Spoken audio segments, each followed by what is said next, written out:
Hello everyone, this is 8-Bit Flashback, and I just picked myself up a Sega Mega Retron HD that's made by Hyperkin, and I'm going to do some special cartridge tests today. We're going to check out a Multicart, a Game Genie, an Everdrive, and Virtua Racing.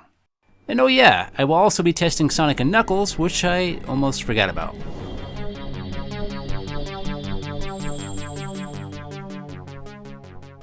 So I will be doing a full review for the Mega Retron HD here in the near future, but before I do that, I did want to do a little bit more testing and check some more things out before I release that, but that will be coming here soon. In the meantime, let's check out some special cartridges and see how these work. So let's start off with this Multicart. This is a 32-in-1 Mega Drive cartridge. And it seems to work fine. Now I have got this cartridge to work on a lot of other clone consoles, so I'm not too surprised, but I'm still glad it works. Now all the games on this cartridge are in a PAL format, so if I wanted to, there is a switch on the bottom of the console where I can switch this to PAL mode and play this in the correct speed for the PAL region. But I'd prefer to play this in US region mode, where the speed is something I'm used to.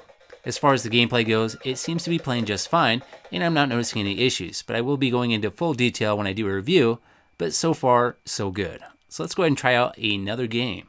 That is an issue I've run into on other clone consoles. I'm able to play one game, but if I go to select another game, it hangs up. So we'll go ahead and put a second game to the test, and it seems to be working just fine.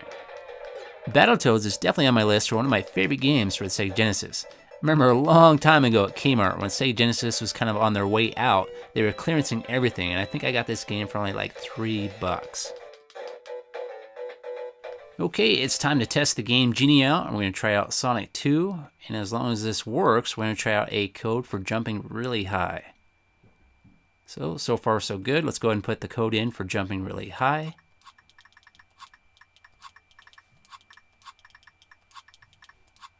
And go ahead and press start. And everything seems to be working. Now we just got to make sure he jumps really high, and we'll have a confirmation that the Game Genie works fine. This is one of those games that I know so well that if there's anything wrong, I can usually spot it right away. So this game is great for emulation testing. And can I jump high? Yes, I can. So Game Genie is confirmed working. So I'm gonna go ahead and play the game here for just a few.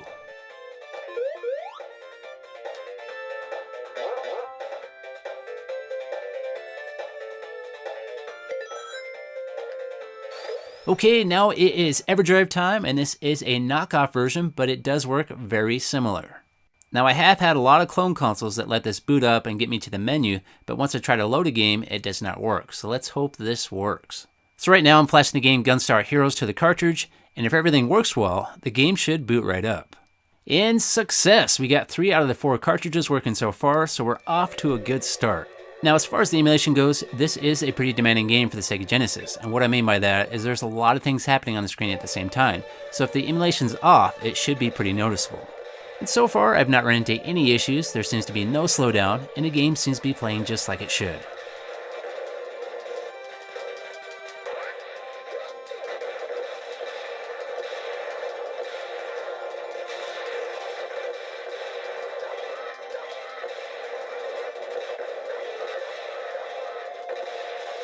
I also did some testing with Master System and Game Gear games on the Everdrive, and they seem to work as well, although they do not work in HDMI mode. I do have to switch to composite mode to get those to work properly. So just on this one cartridge, I can have the complete Sega Genesis, Master System, and Game Gear collection.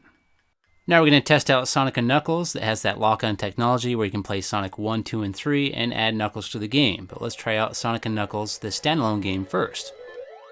And it's working.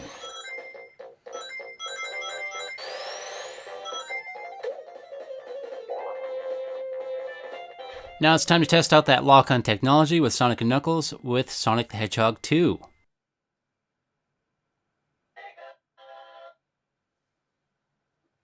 And I seem to be having some pretty good luck because everything just seems to be working.